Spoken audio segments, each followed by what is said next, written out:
Boeing says it's operating in what it considers the most complex environment it's seen since World War II, from record demand for commercial jets and defense platforms to strains in the supply chain. Boeing makes airplanes. They had a big problem with one, but they make the greatest airplanes. They make the best airplanes in the world. They had the problem with one. China's government has reportedly ordered its domestic airlines to stop accepting deliveries of Boeing jets and to halt purchases of aircraft parts from the U.S.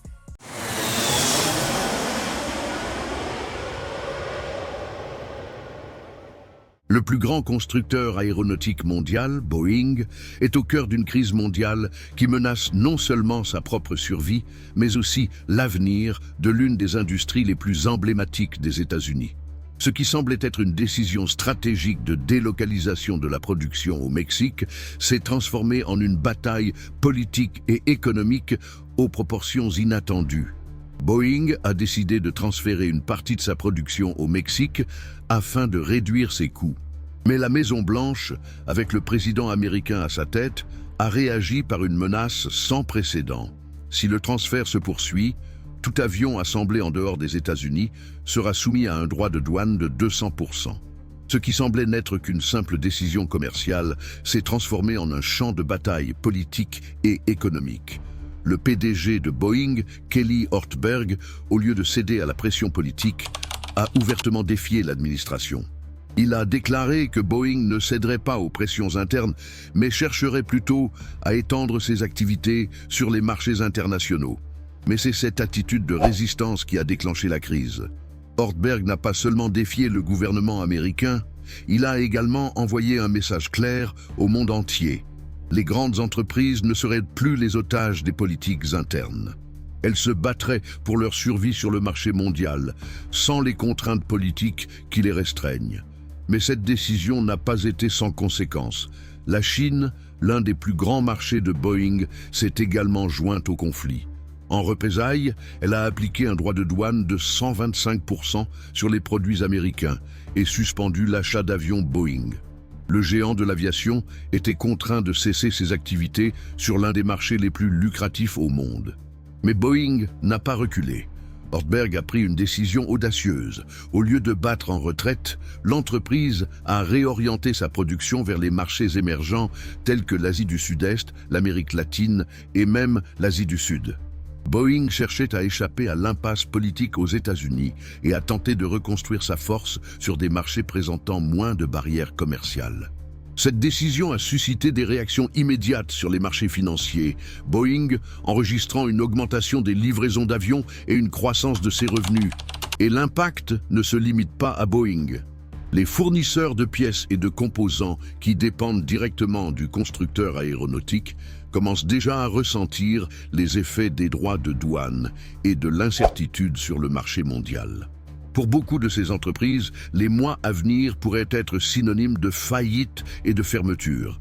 La crise s'est propagée à divers secteurs de l'économie mondiale, touchant de manière inattendue des millions de personnes. Dans les petites villes comme Wichita, au Kansas, où l'industrie aérospatiale était la principale source d'emploi, la situation est critique. La décision de Boeing de transférer une partie de sa production au Mexique a entraîné des licenciements massifs, touchant des travailleurs qui, jusqu'alors, dépendaient du constructeur aéronautique pour subvenir aux besoins de leur famille. La fermeture de plus de 20 petites entreprises au cours du dernier trimestre illustre l'effondrement de l'économie locale, tandis que le manque de demande de pièces et d'avions continue d'avoir un effet domino sur l'ensemble de la chaîne d'approvisionnement. Mais les petites villes ne sont pas les seules à souffrir. Dans les grandes métropoles comme New York, le coût de la vie commence à monter en flèche, les prix des billets d'avion augmentant en moyenne de 30%. Cette augmentation, déjà insoutenable pour de nombreux travailleurs, a généré une vague de protestations et de mécontentement populaire. Les tarifs, qui semblaient auparavant être une mesure limitée au secteur aérien, reflètent désormais une instabilité plus générale qui touche l'économie. Et comme si cela ne suffisait pas, les consommateurs commencent à reporter leurs achats essentiels, tels que les meubles et les appareils électroménagers, car les prix de ces produits augmentent également en raison de la pénurie de matériaux et de la hausse des coûts de production. Mais ce qui était limité à une crise dans le secteur de l'aviation commence à toucher d'autres marchés. Le secteur automobile, par exemple, a vu ses coûts de production augmenter considérablement en raison de la pénurie de composants de haute qualité. Les prix des voitures neuves ont augmenté jusqu'à 40%, ce qui a eu un impact direct sur les classes moyennes et défavorisées qui ont désormais des difficultés à rembourser leurs crédits. Ce qui semblait auparavant être un ajustement économique temporaire devient aujourd'hui une crise de consommation à grande échelle. Alors que l'inflation atteint des niveaux historiques, dépassant 15% dans certaines régions, les effets commencent à se faire sentir sur le marché du travail. Le chômage aux États-Unis, qui atteint déjà 8%, reflète le ralentissement de l'économie, le taux le plus élevé depuis la grande récession de 2008. Ce climat d'incertitude est amplifié par l'instabilité politique, créant un terrain fertile pour la méfiance et la peur parmi les citoyens. Au Brésil, le secteur aéronautique est gravement touché. Les entreprises brésiliennes de pièces aéronautiques, qui voyaient auparavant les États-Unis comme un marché en pleine croissance, sont désormais confrontées à une baisse de production de plus de 40%, ce qui a entraîné la perte de plus de 15 000 emplois. Pour de nombreux entrepreneurs, la crise de Boeing n'est que le début d'un cycle de ralentissement qui pourrait s'étendre sur plusieurs années. Comme l'a averti le célèbre expert Jagdish Bhagwati, ce que nous voyons actuellement n'est que le début. Le véritable impact est encore à venir. Ce qui semblait être une décision isolée d'un PDG s'est transformé en un séisme économique mondial, affectant directement la vie de millions de personnes. Kelly Ortberg, PDG de Boeing, a pris une position risquée.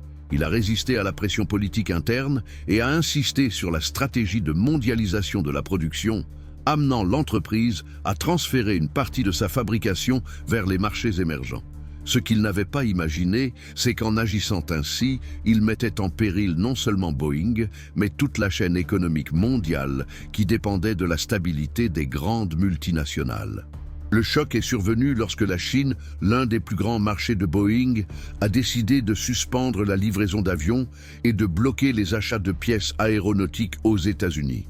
Boeing a vu ses actions s'effondrer, mais l'impact ne s'est pas limité aux géants américains.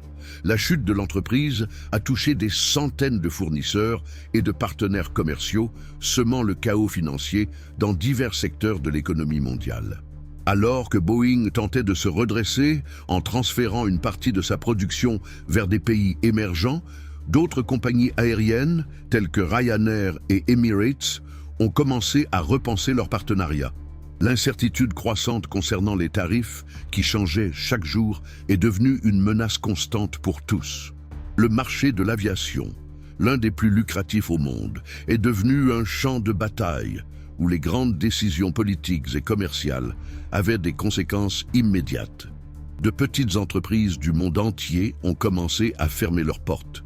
Avec l'augmentation des prix des pièces détachées et la pénurie de composants essentiels, l'effet domino a conduit même les plus grandes économies, comme l'Union européenne, à se demander si les politiques des États-Unis nuisaient au système commercial mondial. Et ce qui était un problème lointain pour beaucoup est devenu une réalité quotidienne, où le prix des biens les plus essentiels, comme les denrées alimentaires et les carburants, n'a cessé d'augmenter. Dans la vie quotidienne des gens, la situation est devenue de plus en plus intenable. L'inflation aux États-Unis, qui était déjà en hausse ces dernières années, a atteint des niveaux alarmants, dépassant les 15% dans certaines régions. Cela a non seulement augmenté le coût de la vie, mais a également fait de la classe moyenne, qui avait déjà du mal à équilibrer son budget, la plus touchée par cette crise. Ce qui semblait auparavant être une défaillance temporaire du marché est devenu un combat quotidien pour de nombreux citoyens ordinaires. Le mécontentement public s'est accru. Les gens ont commencé à se rendre compte que, tandis que les grandes entreprises et les gouvernements se disputaient les tarifs et les profits, les citoyens en payaient le prix fort. La crise, qui semblait auparavant être une question économique abstraite, est devenue une question personnelle pour des millions de personnes.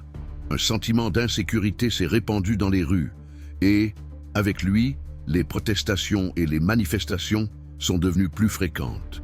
Ce à quoi nous assistons aujourd'hui n'est pas seulement une crise économique temporaire, mais une transformation radicale qui est en train de reconfigurer les fondements du système mondial. Selon Paul Krugman, lauréat du prix Nobel d'économie en 2008, la guerre commerciale entre les États-Unis et la Chine n'est pas seulement un différend sur les droits de douane, mais la révélation d'un problème beaucoup plus profond, une crise de confiance dans les grandes entreprises qui ont dominé l'économie mondiale. Ce qui a commencé comme un simple différend commercial laisse désormais présager un effondrement financier imminent, avec de graves implications pour les entreprises, les gouvernements et les citoyens du monde entier. Comme l'a averti Krugman, nous sommes au bord d'une crise mondiale sans précédent. Et la question que tout le monde se pose est la suivante. Jusqu'où cette vague de changement peut-elle nous mener? Ce qui semblait être un ralentissement économique temporaire s'est transformé en un cataclysme aux conséquences imprévisibles. Le système économique mondial, qui soutenait l'ordre mondial depuis la fin de la guerre froide, s'érode chaque jour davantage. La confiance dans le marché libre et les politiques commerciales internationales, qui étaient auparavant les piliers de la stabilité économique, s'effondrent aujourd'hui. Ce que nous vivons actuellement n'est que le début d'un processus beaucoup plus vaste, une transformation qui pourrait redéfinir non seulement les grandes entreprises, mais aussi le modèle économique même qui régit nos vies.